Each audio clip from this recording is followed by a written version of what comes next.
بلکتے بچے ماؤں کی گود میں رہ گئے اور ان کے باپ رخصت ہو گئے، مائیں تڑپتی رہ گئی، ہاتھوں سے بیٹے نکل گئے، بہنیں سسکتی رہ گئی، بھائی ہاتھوں سے نکل گئے، بچے بلکتے رہ گئے، باپ ہاتھوں سے نکل گیا اور ان کی لاشیں تک نہیں ملی۔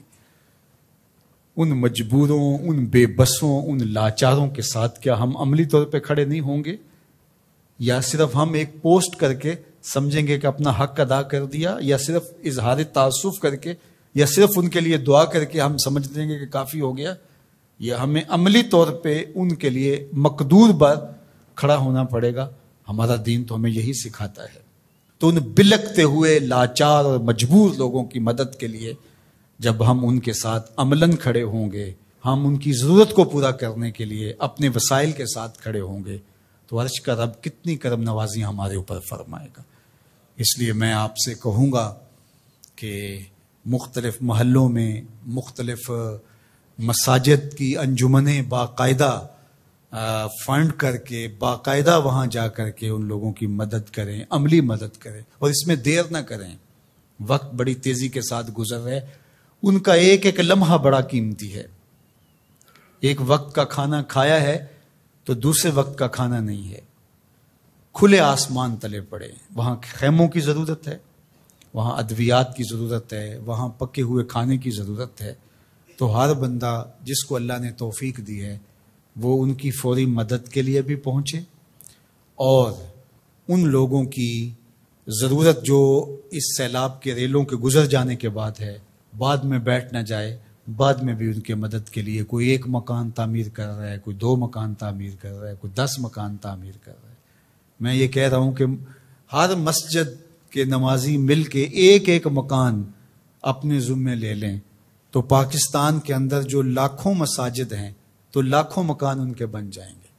صرف مسجدوں کے نمازی مل کے، پورا محلہ 200 500 300 گھروں کا ایک محلہ ہوتا ہے، تو صرف وہ ایک ایک مکان اپنے ذمے لے لیں۔ یہ جتنے سکول ہیں، سرکاری ہیں، پرائیویٹ سکول ہیں، یہ ایک سکول 1 2 3 مکان اپنے ذمے لے لیں۔ ہر فیکٹری اپنے ذمے ایک ایک مکان لے لے۔ یہ جتنے پیٹرول پمپ بنے ہوئے ہیں، یہ 1 1 2 2 4 4 جو ہے وہ مکان اپنے ذمے لے لیں۔ پیرانے الزام 2 2 4 4 10 10 مکان اپنے ذمے لے لیں۔ ہر آستانہ اپنے ذمے مکانات لے لیں۔ تنظیمات الگ جو کام کر رہی ہیں، اللہ ان کو مزید توفیقات سے نوازے، جن کو توفیق نہیں وہ بھی اس کام میں آگے آئیں۔ تو یہ کوئی اتنا بڑا کام نہیں، ہم کھڑے کر سکتے ہیں اپنے بھائیوں کو۔ انصار مدینہ کی مثال ہمارے سامنے موجود ہے۔ یہ جو قافلے آئے تھے مکہ المکرمہ سے تو سب کو چھوڑ کے آگے تھے، حضور نے ایک کو ایک کا بھائی بنا دیا، مواقعات مدینہ اسے کہتے ہیں۔ تو انہوں نے آدھا آدھا سامان، اپنے باغ، اپنی ساری چیزیں آدھی آدھی ان کے سپرد کر دی کہ آپ ہمارے بھائی ہیں۔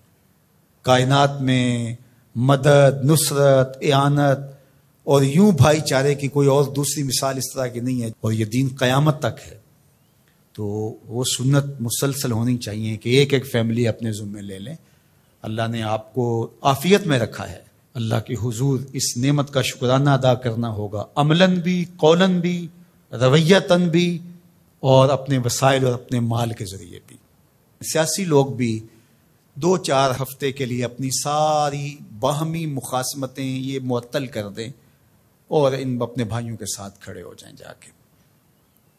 اور حکومت وقت بھی ترجیحاً ان کو دیکھے۔ یہ باہر کے دورے، آگے پیچھے یہ جو کچھ ہو رہا ہے، یہ وقت نہیں ہے کچھ کہنے کا، ورنہ وہ کیا کسی نے کہا تھا کہ تمہارے بچے ہمارے ٹیکسوں سے پل رہے ہیں، ہمارے بچوں کو زرد سیلاب کھا گیا،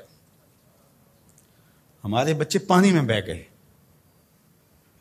ہمارے مکان منہدم ہو گئے، اور تمہاری زندگیاں بہت اچھی گزر رہی ہیں، تھوڑی دیر نیچے آؤ، اترو اور ان کی اشک شوئی کرو۔ جو بیرونی ممالک سے امداد آئے گی، جو یہاں سے، اس کو منصفانہ طریقے کے ساتھ ان تک پہنچاؤ۔ ایسا نہ ہو کہ گندم کی بوریاں سڑ جائیں اور لوگ بھوک سے مر جائیں۔ انہوں نے قیامت کے دن گریبان پکڑنا ہے۔ وہ بچے جن کی لاشیں پھول گئی ہیں ان پانیوں کے اندر، وہ نیم برہنہ بچے، کیا وہ قیامت کے دن گریبان نہیں پکڑیں گے؟ کیا جواب دے سکیں گے ہم اللہ اس کے رسول کے سامنے؟ ادارۃ المصطفیٰ اپنی بساط کے مطابق اپنے ان بھائیوں کے ساتھ کھڑا ہے. آپ ہمارے ساتھ کھڑے ہو جائیں، مل کے ہم کام کرتے ہیں. جس تنظیم کے ساتھ بھی آپ کا اطمینان قلب ہے، اعتماد ہے، اس کے ساتھ کھڑے ہو جائیں. یہ بڑی تیزی کے ساتھ کام کرنے کا وقت ہے، زیادہ سوچنے کا وقت نہیں ہے. فوراً کسی کے ساتھ جڑ جائیں، خود چلے جائیں، دوڑ پڑیں وہاں. آپ ان کے ساتھ کھڑے ہوں گے، وہ اپنے ساتھ آپ کو موجود پا کر ہی جو ہے ان کو تسلی ہوگی، تشفی ہوگی کہ یہ ہمارے درد میں ہمارے کوئی آنسو تو پوچھنے والا ہے.